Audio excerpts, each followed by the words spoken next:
नमस्कार।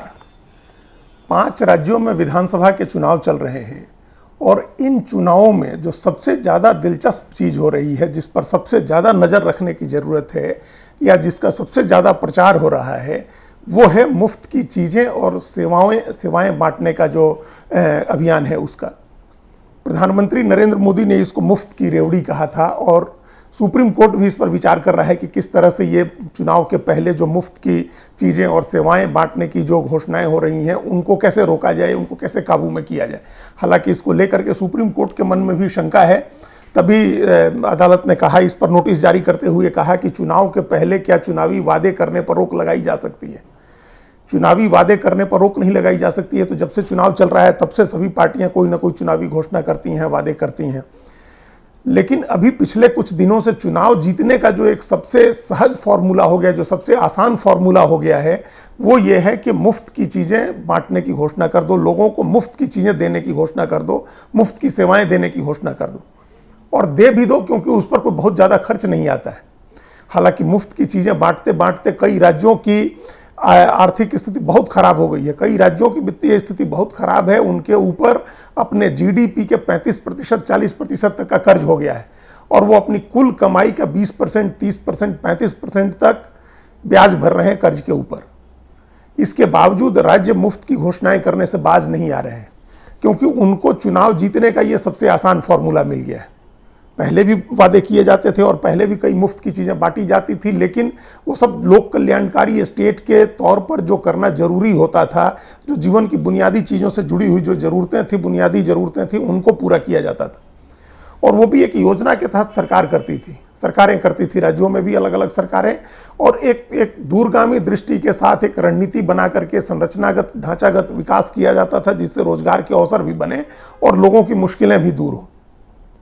लेकिन अब मुफ्त की घोषणाओं की वजह से जो संरचनागत विकास है उस पर लगभग रोक लग गई है। कोई इंफ्रास्ट्रक्चर का बड़ा प्रोजेक्ट चलता हुआ नहीं होगा जिससे रोजगार क्रिएट हो। उसके बजाय लोगों की इंडिविजुअल समस्याएं दूर करने की कोशिश हो रही है। जैसे मुफ्त की बिजली दे दो, मुफ्त का पानी दे दो, मुफ्त का भोजन दे दो, या 5 रुपये 10 रुपये में भोजन दे दो। ये तमिलनाडु से लेकर के और अम्मा कैंटीन से और आज जयपुर के इंदिरा कैंटीन तक ये तमाम कैंटीन खुल गए जहाँ 5 रुपये 10 रुपये में खाना मिलता है।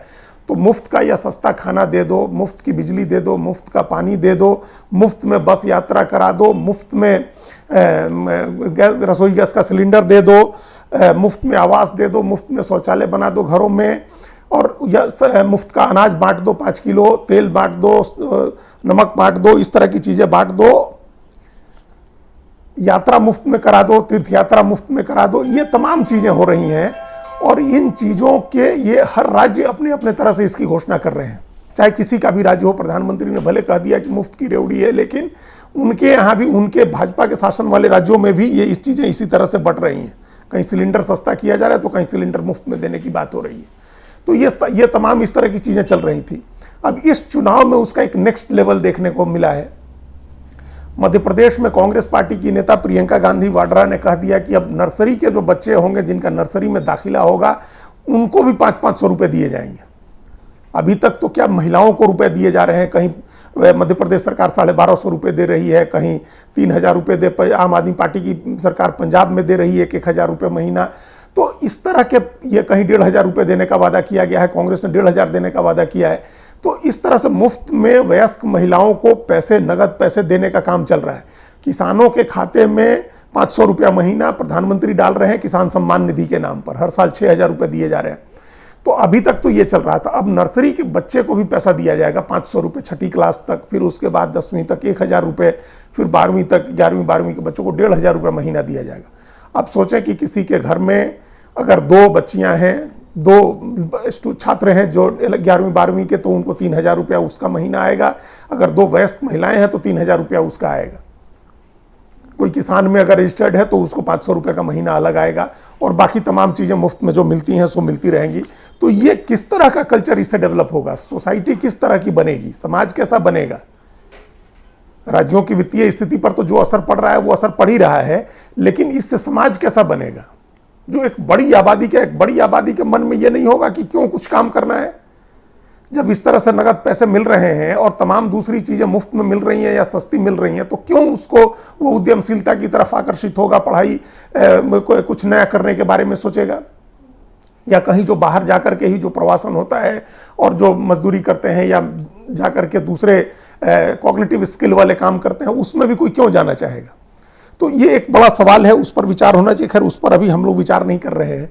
तो अब सुप्रीम कोर्ट ने इस पर एक नोटिस जारी किया और सुप्रीम कोर्ट में इसकी सुनवाई होनी है। ये मुफ्त का जो नेक्स्ट लेवल है, इसमें एक नेक्स्ट लेवल और तेलंगाना में देखने को मिला है, जहां कांग्रेस पार्टी वादा कर रही है कि वो हर महिला लड़की को शादी के समय 1 लाख रुपए देगी और उसके अलावा 10 ग्राम 1 तोला सोना भी दिया जाएगा। अब 1 तोला सोना आज 60,000 रुपये की कीमत पर मिलता है और 1 लाख रुपए नगद। इसका मतलब 1,60,000 रुपए देगी हर महिला को सरकार वहां जिसकी शादी होने वाली होगी। तो अब ये इस तरह से ये एक अतिरिक्त बोझ खजाने पर होगा। तो सुप्रीम कोर्ट को इन सब पर विचार करना चाहिए। अगर इसके बारे में विचार करते हुए इन सारे पहलुओं पर विचार करना चाहिए। और इसके साथ एक जो दूसरा पहलू है, जो आमतौर पर जिसके बारे में चर्चा नहीं होती है, और ये मुफ्त की रेवड़ी का विरोध करने वाले लोग भी सिर्फ एक पक्ष, इसी एक पहलू को देखते हैं। उसमें यह देखना होगा कि सरकार कॉरपोरेट का किस तरह से कॉरपोरेट को फायदा पहुंचा रही है इंसेंटिव्स के नाम पर। भारत सरकार अब तक, अभी एक जो ताजा आंकड़ा है, उस आंकड़े के हिसाब से पिछले 8-9 साल में 13 लाख करोड़ रुपया माफ किया जा चुका है कॉरपोरेट का, जो बड़े जो जिन लोगों ने लोन लिया था, डिफॉल्टर्स थे, उनका जो एनपीएस था वो 13 लाख करोड़ रुपया माफ किया जा चुका है। अभी एक खबर है कि अभी रिजर्व बैंक ने एक नियम बनाया है कि अगर 6 महीने तक कोई अकाउंट एनपीए हो जाता है तो उसको विलफुल डिफॉल्टर घोषित कर दिया जाए।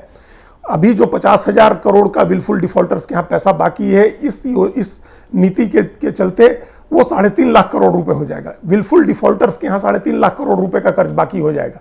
और ये रिजर्व बैंक ने कहा हुआ है कि अगर विलफुल डिफॉल्टर्स के साथ भी बैंक्स को सेटलमेंट की बात करनी चाहिए, यानी किसी के पास पैसे हैं, कर्ज चुकाने की क्षमता है, अगर वो जानबूझ करके कर्ज नहीं चुकाता है तब भी उसके साथ सेटलमेंट की बात करिए और कुछ ले दे करके उसका सेटलमेंट कर दीजिए। किसी के पास अगर 1 करोड़ रुपए बकाया है, उसके पास पैसे हैं लेकिन वो विलफुली नहीं देना चाहता अपनी मर्जी से, तब भी बैंक उसके साथ बात करें, औने पौने 40-50 लाख, 20 लाख, 30 लाख कुछ भी लेकर के सेटल करें और उसको फिर डिफॉल्टर्स की सूची में भी मत डालें। उसको फिर वापस से लोन देने की ही व्यवस्था में रखें। उसको बदनाम ना करें कि वो दिवालिया हो गया या वो विलफुल डिफॉल्टर है, उसने फ्रॉड किया बैंक्स के साथ। तो इसका नतीजा ये होगा कि अब विलफुल डिफॉल्टर्स की संख्या बढ़ेगी, ऐसा बैंक्स का खुद का मानना है।